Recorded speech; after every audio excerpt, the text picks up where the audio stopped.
Hello दोस्तों, स्वागत है आपका हमारे YouTube चैनल में। हम आज एक नई किताब स्टार्ट करेंगे जिसका नाम है सामाजिक एवं राजनीतिक जीवन, जिसका पहला चैप्टर है हमारे संविधान। क्या नाम है उसका?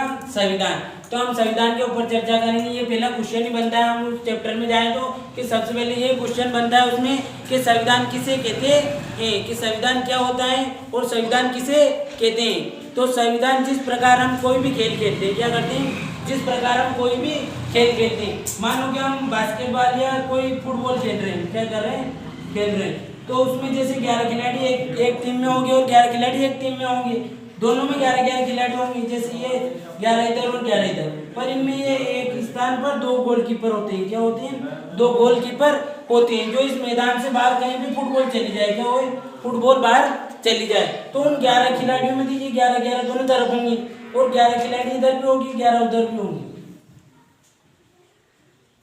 खिलाड़ी, और 11 इधर भी और 11 इधर भी। पर इससे जैसे हम इस मैदान में खेल रहे हैं, इस पूरा ग्राउंड में क्या मैच चल रहा है, तो दोस्तों नियम है इसमें, क्या है, कुछ नियम होते हैं इसको खेलने के लिए। नियम जैसे कि इसको ये बॉल बाहर चली गई, फुटबॉल बाहर चली गई, तो वहां से कौन लेकर आएगा? उन दोनों टीमों के गोलकीपर ही उन बॉल को वापस लेकर आ सकते हैं, या उसके और 11 खिलाड़ी में से कोई उस बॉल को उठाकर नहीं ला सकता। तो इससे हमें ये पता चला कि इस खेल के क्या होंगे, कुछ नियम होंगे। उसी प्रकार हमारे देश को चलाने के लिए, क्या, उसी प्रकार हमारे देश को चलाने के लिए, हमारे समाज को चलाने के लिए, हमारा समाज कैसा होगा, उसकी रूपरेखा कैसी होगी, तो इसके लिए हमें क्या की जरूरत पड़ेगी? संविधान की जरूरत पड़ेगी। इसी प्रकार इस खेल के भी कुछ मूलभूत नियम हुए कि इस हर टीम में 11 खिलाड़ी होंगे, उसके बाद उस बॉल को कोई हाथ नहीं लगा सकता, खिलाड़ी ने हाथ लगाएगा तो वो नियम भंग हो जाएगा और वो खेल एक प्रकार से खेल ही नहीं रहेगा। आई बात समझ में? आई। इसके यह बात करते हैं हम संविधान। तो संविधान क्या होता है? एक लिखित दस्तावेज होता है। क्या होता है? लिखित दस्तावेज होता है। पहले हम परिभाषा पढ़ लें इसकी। जिस प्रकार किसी खेल के मूलभूत नियम होते हैं, तो मैंने बता दिया आपको कि किसी खेल के मूलभूत नियम कैसे होते हैं। जैसे क्रिकेट है, तो क्रिकेट में 11 खिलाड़ी होंगे एक टीम में और 2 ही बैट्समैन बैटिंग करेंगे, एक ही बॉलिंग करे, कि 11 ही बैटिंग करने आ जाएंगे, वहां पे नहीं आ सकते क्योंकि वहां 2 ही खिलाड़ी खेल सकते हैं। वो क्या कि वो क्रिकेट का क्या हुआ, नियम हुआ। उसी प्रकार हमारे संविधान के भी नियम होते हैं, कायदे कानून होते हैं। जिस प्रकार किसी खेल के मूलभूत नियम होते हैं, उसी प्रकार किसी देश के शासन को चलाने के लिए कुछ नियम बनाए जाते हैं, जो किसी एक लिखित दस्तावेज या किसी बुक में, मान लो हम कैसे लिख दिए जाते हैं, किसी बुक में या किसी किताब में लिख दिए जाएंगे। तो आधुनिक देशों में सहमति वाले मूलभूत नियम, क्या, आधुनिक देशों में सहमति वाले मूलभूत नियम लिखित रूप में पाए जाते हैं। क्या, लिखित रूप में पाए जाते हैं या लिखित दस्तावेज में पाए जाते हैं, उसे संविधान कहते हैं। जैसे अब सभी लिखित रूप में है ना, कि हमारे 6 मौलिक कर्तव्य हैं, 11 हमारे अधिकार हैं, उसके बाद कर्तव्य हैं, उसके बाद हमारी सरकार कैसे बनती है, प्रधानमंत्री कैसे बनता है, तो ये सभी क्या एक किताब में लिखित रूप में पाए जाएंगे। उसे हम क्या कहेंगे दोस्तों? संविधान कहेंगे।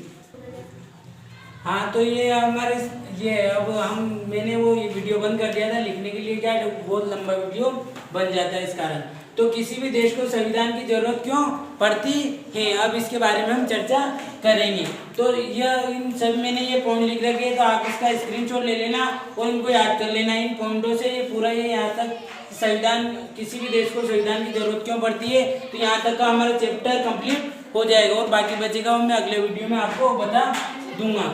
तो यह दस्तावेज उन आदर्शों को सूचीबद्ध करता है जिनके आधार पर नागरिक अपनी इच्छा और अपने सपनों के अनुरूप हमारे देश को रच सकता है। इस लाइन का मतलब यूँ है दोस्तों कि जैसे कि हमारा देश है, क्या है, हमारा देश है, तो हमारे देश का हर व्यक्ति का अधिकार है कि वो वोट दे सकता है। हमारे देश का हर व्यक्ति का अधिकार होता है कि वो हमारे देश की कुछ सेवा कर सकता है और उसका आदर भी करता है।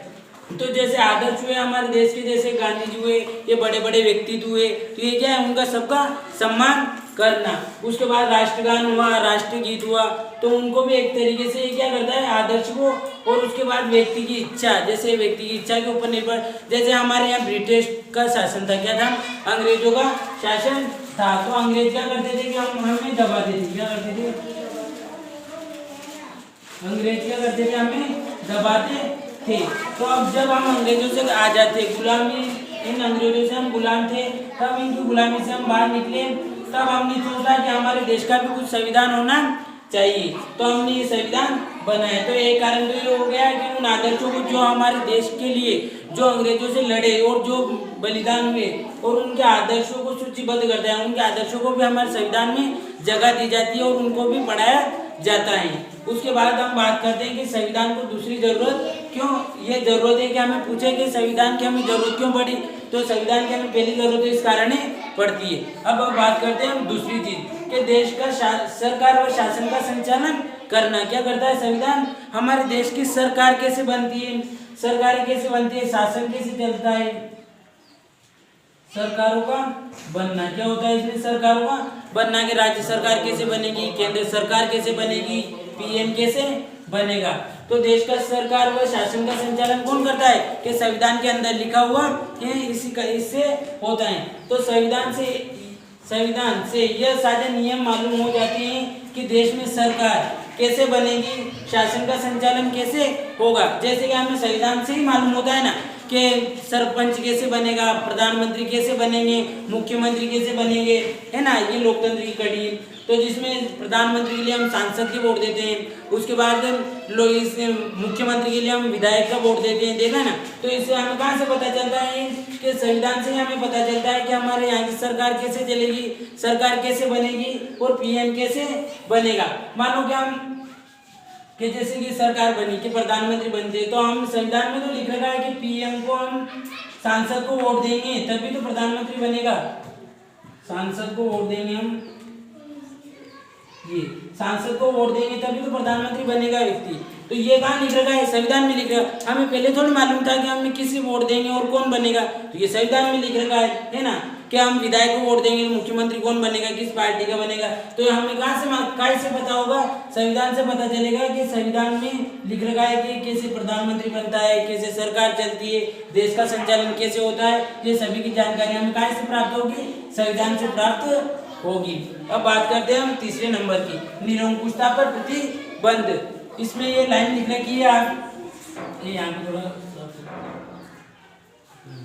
ये लाइन लिख रखी है यहाँ पे, क्या अल्पसंख्यकों का बहुसंख्यकों पर निरंकुशता और दबदबे पर प्रतिबंध लगाना। इसका मतलब ये दोस्तों, अल्पसंख्यकों का मतलब हम 100% में लेते हैं, क्या करते हैं 100% में लिए, क्या किया हमने कि 100% में लेते हैं, क्या करते हैं 100% में हमने लिए। तो माना कि हम अल्पसंख्यक कितने हैं 25%, कितने हैं 25%, और बहुसंख्यक कितने हैं 75%, कितने हैं 75%।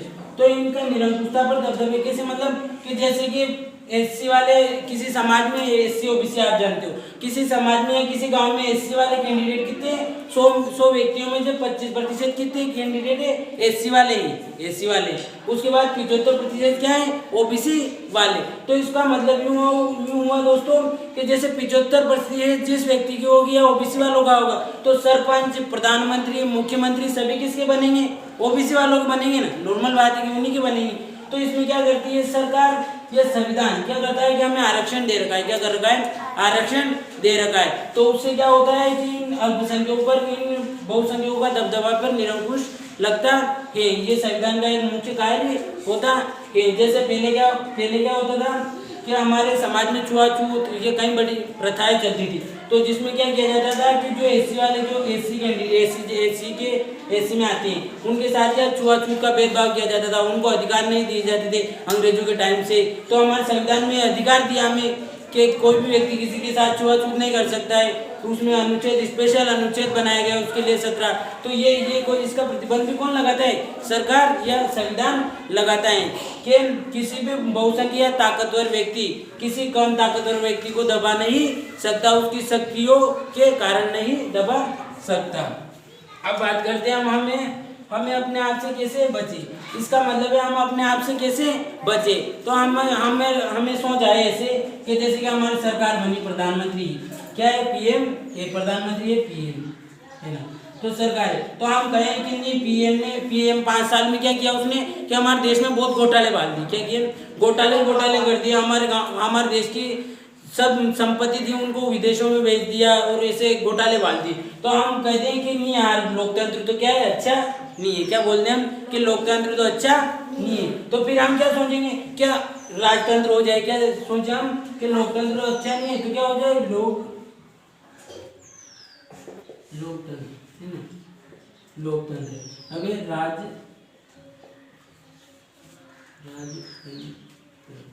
ये राजतंत्र। तो लोकतंत्र में आपको मालूम है कि शासन प्रमुख होता है, हमारे लोकतंत्र में संविधान होगी, पीएम होगा, मुख्यमंत्री होगी, ये सभी होगी। अब राजतंत्र में कौन होगा? राजा होगा।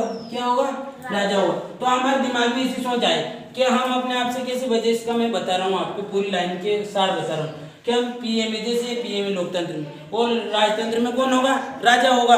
तो हम सोचें कि यार पीएम तो अच्छा काम नहीं कर रहा है, इन्हें बुरा काम कर रहा है, इन्हें हमारे देश में घोटाले डाल दिए, इसलिए नहीं ये कर दिया ना वो कर दिया, हमने पढ़ा कहीं भी। तो हम क्या सोचेंगे कि मैं खुद यहाँ का राजा बन जाऊँ। क्या सोचेंगे कि मैं भारत देश या इंडिया का क्या बन जाऊँ? राजा बन जाऊँ। क्या कर लूँ? राजा बन जाऊँ। तो चलो क्या हम राजा बन गए, ये राजा बन गए हम।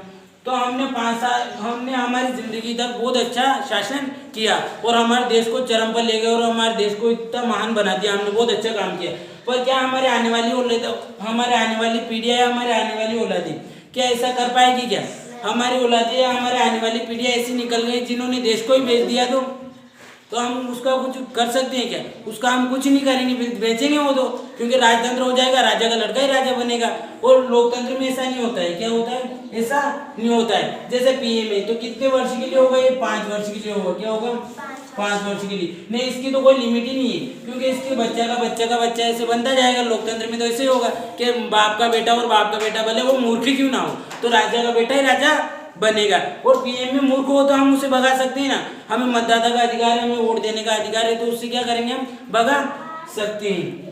तो एक तो ये फायदा मिलता है हमें लोकतंत्र से, संविधान से, हम अपने आप से ऐसे बच सकते हैं। तो इसलिए संविधान ही अच्छा है और लोकतंत्र ही अच्छा है। लेकिन जहाँ संविधान नहीं होगा वहाँ राजतंत्र होगा। राजतंत्र होगा तो आपको मालूम है कि ब्रिटिश का हमारे यहाँ शासन था, तो हमें कैसे तड़पाया जाता था, उस टाइम पे हमारे साथ क्या क्या किया जाता था।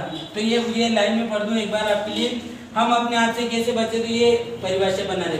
संविधान ने हम ऐसे फैसले लेने से भी रोकता है जिनसे उन बड़े सिद्धांतों आदर्शों को ठेस पहुंचती है। तो आपका इसका स्क्रीनशॉट ले लेना और समझ में नहीं आया तो कमेंट में जरूर बताना। दोस्तों पार्ट बहुत बड़ा है, इसलिए मैं शॉर्ट में लाया हूँ, और कहीं पे रह जाए, पार्ट बहुत बड़ा सार है उसका, और कहीं पे रह जाए तो आप बता देना कमेंट में, मैं आपको उसका सॉल्यूशन अगले वीडियो में जरूर बता दूंगा। मिलते हैं फिर अगले वीडियो।